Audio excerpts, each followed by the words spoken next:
E aí, tudo bem? Eu sou Oswaldo Salzano e essa é a 3D Print Academy. E eu tô aqui com meu celularzinho, isso é sinal de que temos perguntas e respostas nesse vídeo dos nossos seguidores do Instagram. Inclusive, se você quer seguir a gente no Instagram, o link tá aqui na descrição. E eu vou selecionar aqui algumas perguntas as mais bacanas pra gente fazer um bate-papo rapidão. Então, vamos lá. Primeiro aqui é do Atila Rubia. Qual o futuro da impressão 3D? É o seguinte, Atila, a gente está num ponto agora onde a impressão 3D começa a se popularizar cada vez mais. A gente já sabe que existem alguns mercados que já se beneficiam, como medicina, arquitetura, aquilo tudo que eu falo, né? Agora, a construção civil começa a crescer bastante com impressão 3D. Inclusive, a gente já tem alguns dados que em Dubai, em 2030, um percentual alto de edifícios serão construídos com impressão 3D. Então, fica de olho aí com construção civil. A gente vai ter também impressão 3D no mercado alimentício, impressão 3D no mercado médico crescendo cada vez mais também. Agora tem um mercado que vai bombar com impressão 3D aqui no Brasil, que é o mercado de educação. A gente já tem um vídeo aqui na descrição onde eu bato um papo com dois especialistas feras sobre o assunto e já começam a dizer, já há previsões de que o mercado de impressão 3D, só em função da educação aqui no Brasil, vai crescer 10 vezes nos próximos 3 anos. Então assiste o vídeo porque é show de bola se você quer entrar na impressão 3D para educação, se você quer surfar essa onda de 10 vezes o que a gente é agora, assiste porque o vídeo tá muito bom, vale a pena. Mais uma pergunta aqui da Senadei, eu não consigo ler a foto se é da ou do, me perdoe, tá?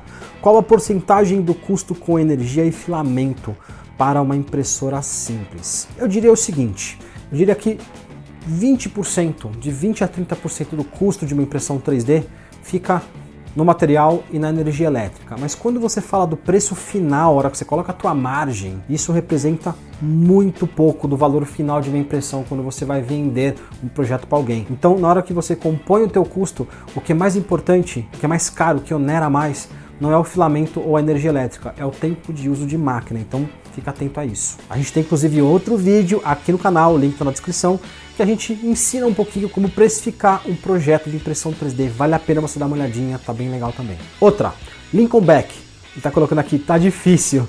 Tudo que pensei em perguntar, você respondeu nos vídeos ou no curso. Lincoln, obrigado aí pelo elogio gentil. Lincoln, que é um aluno assíduo, parça nosso aqui, brigadão mesmo. E se você também quer se tornar um aluno do curso Impressão 3D Total, a lista de espera já tá aqui na descrição para você entrar.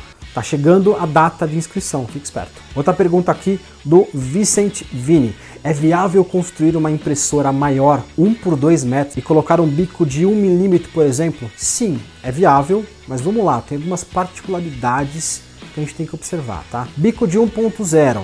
A gente vai ter um vídeo aqui sobre impressão com bicos de diâmetro maior. Se o vídeo já tá aqui no canal, vai ter um card para você assistir. Se não tá, vai chegar, calma. Duas coisas muito importantes para você observar. Primeiro, uma impressora de 1 metro por 2 metros, ela tem que ter uma rigidez estrutural bacana. Se ela não for rígida, você não vai ter peças precisas. Então, 1, rigidez estrutural.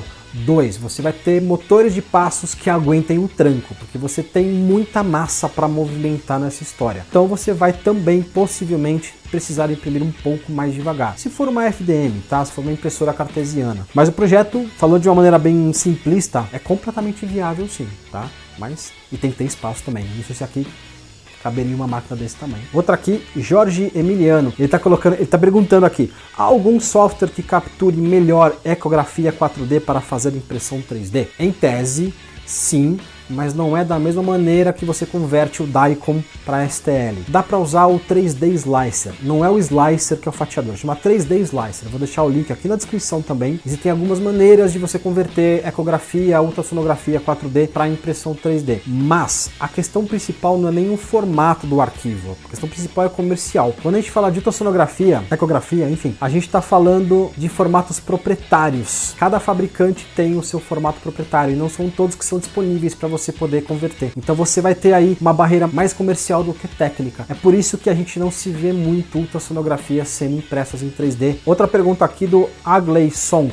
Eu tô lendo o arroba, tá? Que eu não consigo ver o nome da pessoa. Então, compensa mais importar ou comprar no Brasil? A diferença de preço chega a 500, 600 reais. Cara, depende muito do que você vai comprar, tá? Vamos falar de uma Ender. Uma Ender você vai comprar por 1.400 reais importando, já paga aqui os impostos na hora que chegar, belezinha. Pagar 1.400, 1.500 reais. Se você vai comprar a mesma Ender aqui no Brasil, direto de um revendedor aqui, você vai pagar em torno de R$2.000, R$2.100, talvez um pouco mais, mas você na maioria das vezes vai ter garantia e assistência técnica no país. Então é importante, às vezes vale a pena você pagar um pouco mais para ter sossego, para ter paz. Eu troco dinheiro por paz, então para mim funciona muito bem. Cleiton Carlos perguntando, o que pode ser umas bolhas na impressão do PLA? Tô tendo esse problema. Pode ser duas coisas, temperatura muito alta ou, possivelmente é isso que eu vou falar agora, umidade no filamento. Então, o problema é, umidade no ABS e no PETG dá para você tirar. Umidade no PLA você também tira, mas a umidade degrada o PLA porque ele é mais, entre aspas, biodegradável. Uma vez úmido o PLA, bicho, dificilmente você imprime peças boas. Como é que você sabe quando tem umidade no material, principalmente no PLA, tá? Primeira forma que você acabou de falar, tem bolhas na extrusão. Segunda forma, quando o material fica mais quebradiço que o normal. Essa é talvez a melhor forma de você entender se o PLA está úmido. Tenta pegar o PLA e tenta torcer. Se ele quebrar muito fácil é porque realmente está úmido, tá bom? E se você quiser saber mais sobre impressão de PLA, tem vídeo aqui também muito bacana que ajuda muito. Outra pergunta rapidinha, fácil, do Pedrino C. Qual a temperatura para se imprimir em PLA? De novo, tem um vídeo aqui que vai te dizer tudo o que você tem que saber para imprimir PLA. A temperatura do PLA é entre 180 e 220, mas é bom sempre seguir a recomendação do fabricante de filamento e da impressora também. Vai no vídeo que tem tudo que você precisa saber. Matheus Servo perguntando aqui, qual impressora você indica para um iniciante? Se você não quer gastar muito, hoje não existe impressora melhor do que a Ender 3. Agora tem a Ender 3 Pro, que é um pouquinho mais cara, que tem algumas features aí a mais, que vale a pena pagar uns $50 para ter uma impressora um pouco mais completa. Então, Ender 3, existem outras impressoras para iniciantes, mas na minha opinião, a Ender 3 te resolve o problema. Essa que está aqui atrás, que é muito bacaninha por sinal. Mais uma pergunta aqui do Guga Almeida, lhe perguntando, dá para imprimir com o Cinema 4D? Cinema 4D, para quem não sabe, é um software de modelagem 3D. Não importa qual software que você vai usar, Guga. O que importa é que você tem uma maneira de converter, de exportar o teu projeto 3D para o formato STL ou OBJ. Se o Cinema 4D tiver o recurso de export para STL ou OBJ, tá valendo, não só o Cinema 4D, qualquer outro software, certo? Outra, pergunta do João...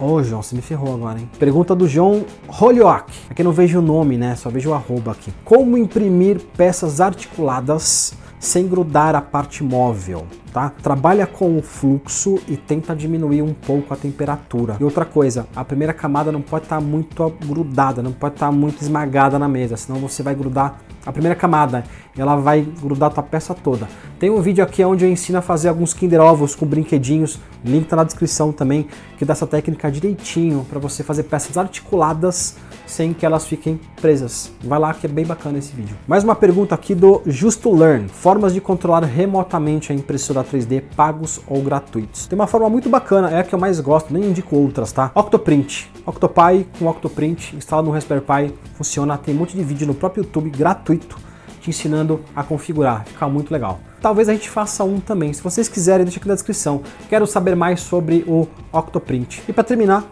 última pergunta, essa pergunta é muito bacana porque ela é conceitual, tá? O Pablo Android Pablo, dá mais trabalho do que parece para ter bons resultados, muitos testes e ajustes, é isso mesmo? Sim senhor, é isso mesmo. É por isso que não é uma impressora de papel, a gente tem que realmente ralar e entender parâmetro. Quando você pega o nome impressão 3D, a gente acha que é uma coisa muito simples. Agora muda, impressão 3D para máquina que faz coisas. Pensa como impressora 3D como uma máquina que faz coisas. Entendeu a complexidade? Então existe sim uma complexidade, não só na configuração do fatiador, na configuração da impressora também, em todos os parâmetros, tem material, tem uma camada física aí nessa história. Não é o que você faz no computador que sai na peça. Então realmente tem que testar muito, ralar muito e tem que aprender muito. Por isso que eu sempre recomendo, façam um curso Impressão 3D Total, link na descrição. A gente tem mais 2 vídeos aqui para você continuar aprendendo impressão 3D, porque aqui a gente sempre tenta dar o melhor conteúdo possível na internet para impressão 3D. Nós não somos qualquer escola de impressão 3D, nós somos a 3D Print Academy. Continue aqui com a gente. Obrigado, até o próximo vídeo. Tchau, tchau.